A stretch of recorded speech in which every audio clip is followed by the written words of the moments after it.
Hello students, आज के इस लेक्चर में हम 9th क्लास का जो अपना नेक्स्ट टॉपिक है वो स्टडी करेंगे। पिछले लेक्चर में हमने विभिन्न प्रकार के जो सरल उत्तक होते हैं, सरल स्थायी उत्तक होते हैं, उनके बारे में पढ़ा था। तो आज जो हमारा इस लेक्चर में जो टॉपिक रहेगा वो उत्तक में ही जो पेड़ पौधों के अंदर जटिल स्थायी उत्तक होते हैं वो रहेगा। उसमें पढ़ेंगे कि जटिल स्थायी उत्तक कौन कौन से होते हैं और क्या काम करते हैं।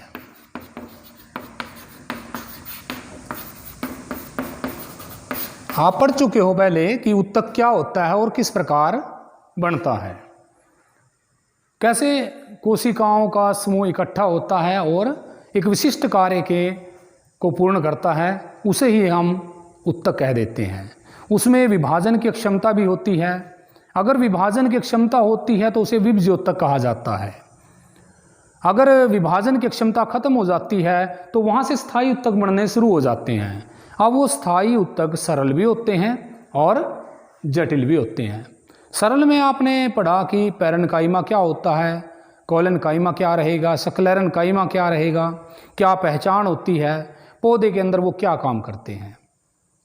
इस कड़ी में ही हम आगे जटिल उत्तक के बारे में पढ़ेंगे कि जब जो कोशिकाएं मिलती हैं वो एक से अधिक प्रकार की कोशिकाएं तो होंगी, लेकिन काम उनके एक जैसे होंगे।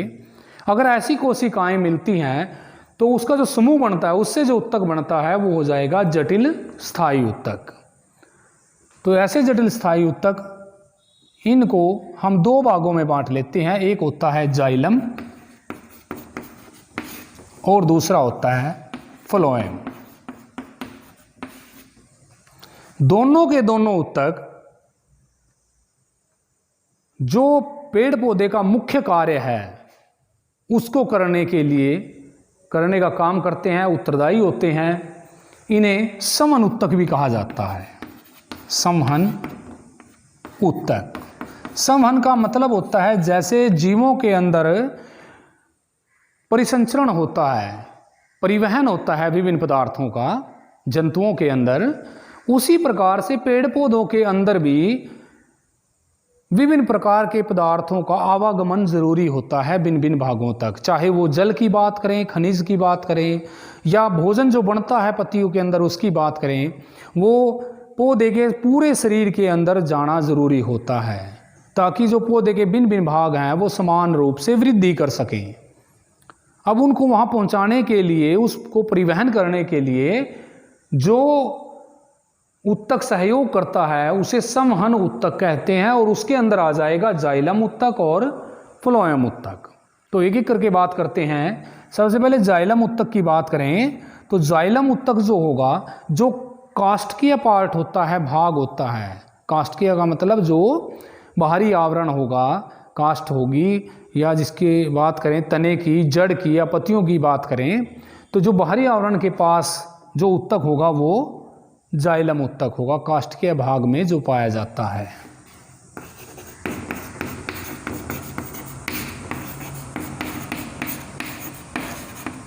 तो काष्ठकीय भाग में मिलेगा, काष्ठीय भाग में वो हो जाएगा जाइलम उत्तक। उसके बाद इसके कौन कौन से भाग होते हैं जो सहयोग करेंगे, किस पदार्थ के संचरण में सहयोग करेंगे, जिसे नाम है जाइलम। अब संवहन उत्तक है तो संवहन तो करेगा, लेकिन जो जल और खनिज पदार्थ का अवशोषण होता है जड़ों के द्वारा, उसको पत्तियों तक लेकर जाता है ताकि जो प्रकाश संश्लेषण की प्रक्रिया है वो भी चल सके। तो जो जाइलम है वो जलीय पदार्थों के परिवहन में सहयोग करता है। इसके जो 4 भाग सहयोग करेंगे उनमें पहला नाम रहेगा वाहिका, यानी ऐसी नली जो इस जलीय पदार्थ को परिवहन में सहायक रहे, वाहिका। दूसरा वाहिनिका। तीसरा जाइलम पैरेन्काइमा।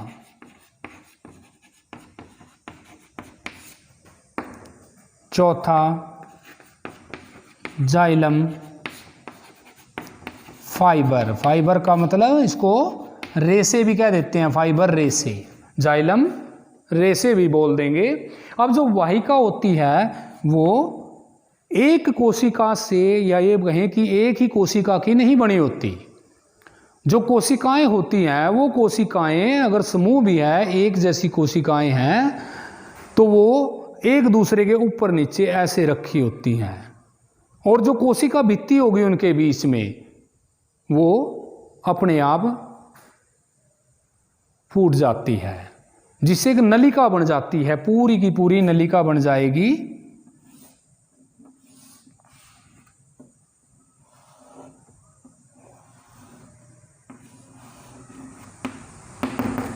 जिसके अंदर छिद्र होते हैं, सूक्ष्म छिद्र पाए जाते हैं।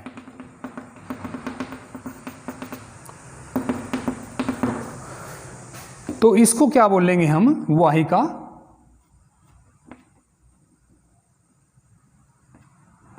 कोशिकाओं का समूह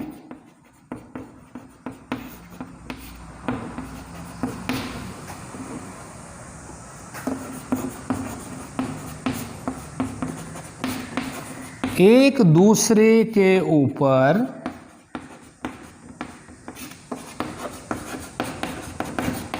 व्यवस्थित होता है, जिससे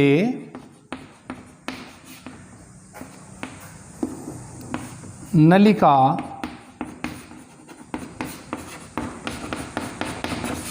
बनती है, जो वाहिका कहलाती है। अब जो ये वाहिका है, इसके अंदर जीव द्रव्य तो रहेगा, जीव द्रव्य भी है, और साथ में जो जल और खनिज की अभी हमने बात की है, उसके परिवहन में यह भाग सहयोग करता है। सहयोग तो सभी का रहेगा, लेकिन कुछ भाग ऐसे भी हैं जो साथ में भोजन का भंडारण भी करेंगे। जैसे हमने पेरनकाइमा के अंदर भी पढ़ा हुआ है कि वो भोजन के भंडारण में सहयोग करता है, तो ये करेगा। फाइबर की बात करेंगे, वो कुछ और काम करेगा। जैसे फाइबर रेसे हैं, मृत कोशिकाओं के हैं, तो वो दृढ़ता प्रदान करते हैं। तो वाहिका हो जाती है। दूसरी है वाहिनिका। अब वाहिनिका के अंदर क्या होगा? जो कोशिकाएं हैं, यहां पतली भित्ति रहेगी कोशिका की,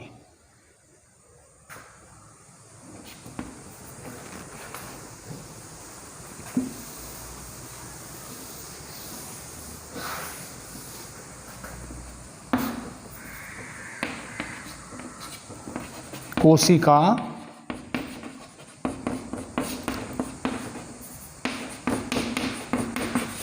पतली भित्ति की बनी होती है।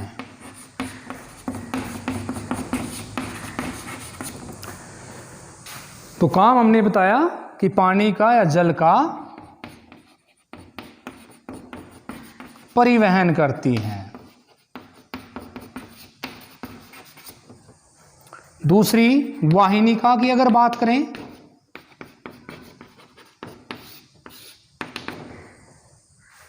जो वाहिनिका होती है वो नुकीली इसी बोलेंगे कि जो कोशिकाएं हैं वो सिरों से नुकीली रहती हैं, और उनकी कोशिका भित्ति मोटी होती है, उससे बनी होती है। कि जो कोशिकाएं हैं वो ऐसी होंगी,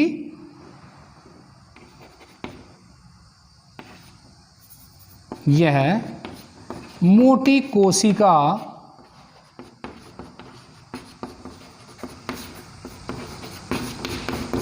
भित्ति वाली नुकीली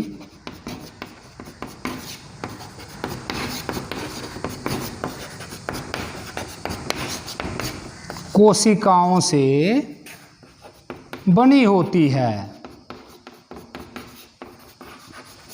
काम वैसे ही रहेंगे कि मेन तो जल का परिवहन में, क्योंकि नलिका टाइप ही होती है। जैसे इसके अंदर नलिका बन जाती है कि एक कोशिका दूसरी कोशिका के ऊपर रखी है,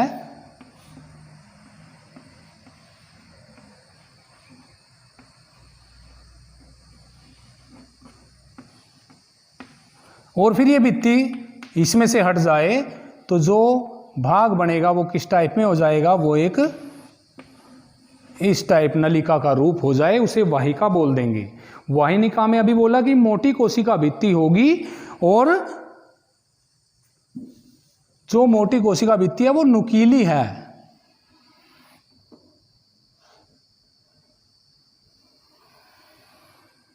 इस टाइप में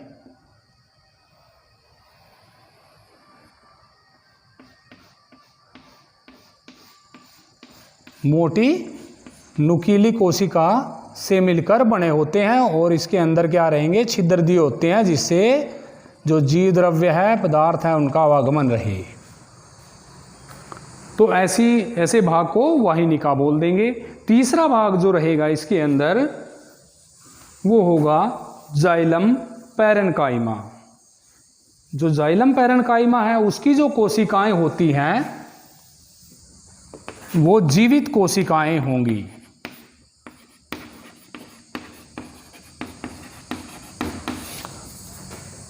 क्योंकि ये तो आपने पढ़ा ही है कि उत्तक जो है वो कोशिकाओं से मिलकर बना होता है। अब वो कोशिकाएं मृत हो गई या जीवित हैं, वो किस भाग से बने होंगे? अगर हम जाइलम पैरेन्काइमा की बात करें तो पैरेन्काइमा हमने पढ़ा हुआ है सरल स्थायी उत्तक में कि वो जीवित कोशिकाओं से बना होता है और कोशिका भित्ति उनकी पतली होती है। तो यहाँ भी जो जाइलम पैरेन्काइमा है यह जीवित कोशिकाओं से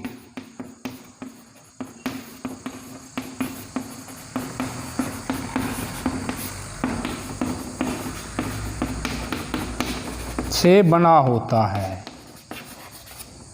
अब जीवित कोशिकाओं से मिलकर बना होता है और जो इसका काम रहता है वो क्या करेगा, यह कि जो कोशिका भित्ति है, चलो वो तो है ही कि जीवित कोशिकाएं हैं, पतली कोशिका भित्ति है और साथ में भोजन का भंडारण भी करता है। बात आ जाती है कि संवहन की बात कर रहे थे कि संवहन करता है, जल को यह भाग लेकर जाता है, लेकिन जो पदार्थ बन जाते हैं उसके कहीं ना कहीं भंडारण में भी किसका सहयोग रहता है? पैरेन्काइमा का। तो यह भोजन को भंडारित करता है, यानी कि भंडारण में सहायक है।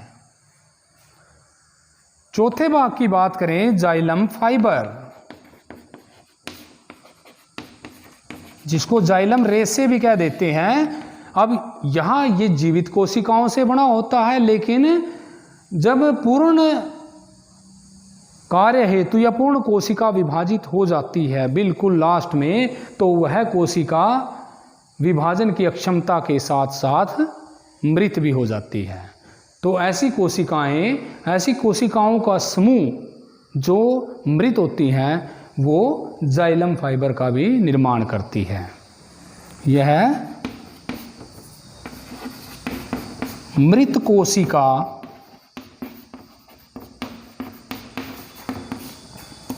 से मिलकर बना होता है।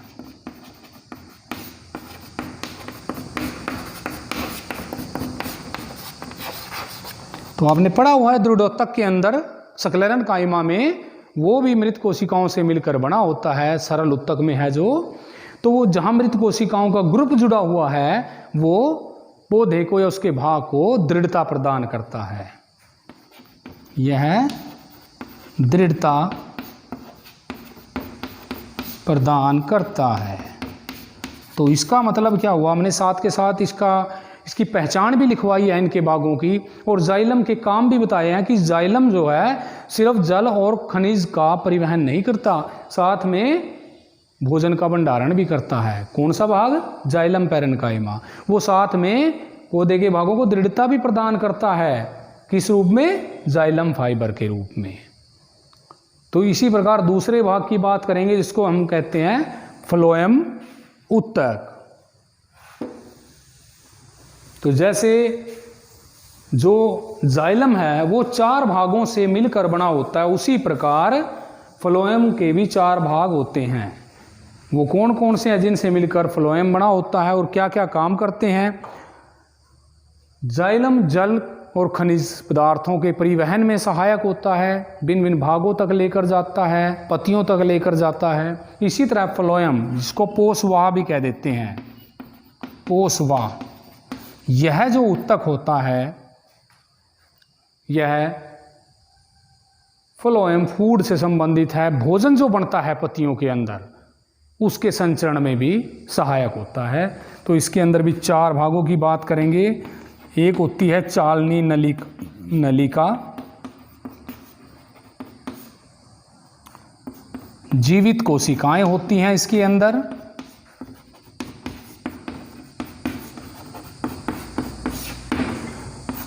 जीव द्रव्य होता है उन कोशिकाओं के अंदर, लेकिन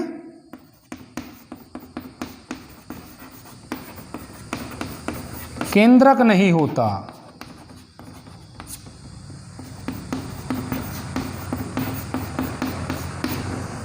इसी के बारे में तीसरी बात करें तो ये जो नलिका है, चालनी नलिका का मतलब चलने में सहयोग करता है। इसका मतलब भोजन के स्थानांतरण में भिन्न भिन्न भागों तक लेकर जाने में सहयोग करता है। भोजन के परिवहन में सहायक है। दूसरे भाग की बात करते हैं, साथी कोशिका।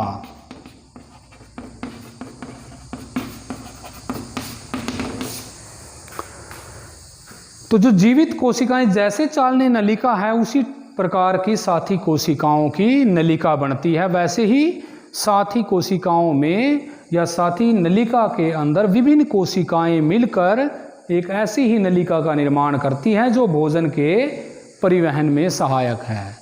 इसमें और यहाँ ये फर्क रहेगा कि साथी कोशिका में जीवित कोशिकाएं होती हैं,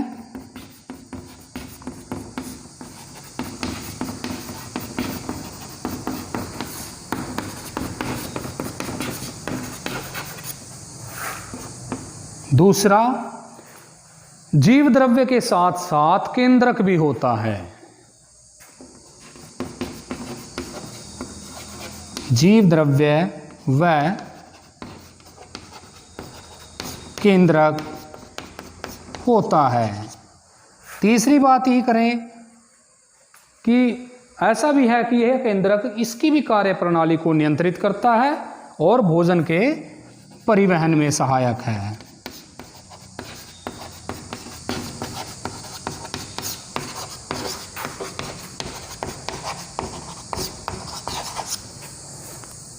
उसके बाद तीसरा भाग जो हो जाएगा इसी के अंदर फ्लोएम में ही, वो रहेगा फ्लोएम पैरेन्काइमा।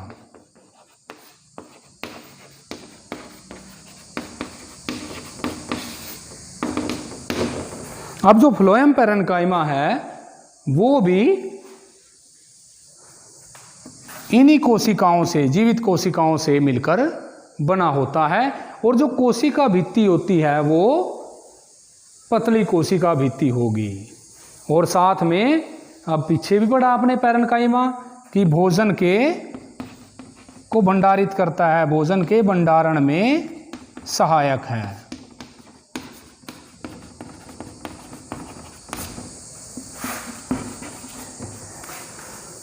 फिर उसके बाद बात करते हैं चौथे पार्ट की, चौथे भाग की, जो फ्लोएम के अंदर आएगा वो रहेगा फ्लोएम रेसे या फाइबर। तो जैसे जाइलम रेसे या फाइबर में आपने पढ़ा कि उसके अंदर जो कोशिकाएं होती हैं वो मृत कोशिकाओं का ग्रुप होता है, इकट्ठा होता है, वो समूह बनता है जो रेसे का निर्माण करता है। और सबसे बड़ी बात यह है कि मृत कोशिकाओं से बने होते हैं, इसलिए दृढ़ता प्रदान करेंगे। मृत कोशिकाओं से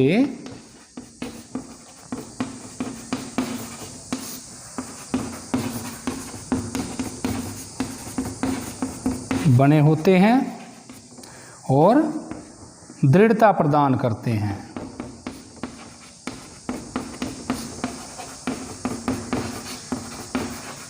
तो ये बात हो जाती है कि जो समन उत्तक होता है, जटिल स्थायी उत्तक होता है, वो जाइलम और फ्लोएम के रूप में जल, खनिज पदार्थ और भोजन जो बनता है पत्तियों के अंदर उसके परिवहन में सहायक होता है। कौन कौन से भाग जाइलम उत्तक के होते हैं, कौन कौन से भाग फ्लोएम उत्तक में रहेंगे, उन भागों के बारे में क्या क्या उनकी पहचान होती है और क्या क्या वो काम करते हैं, इसके बारे में आपको बताया गया है।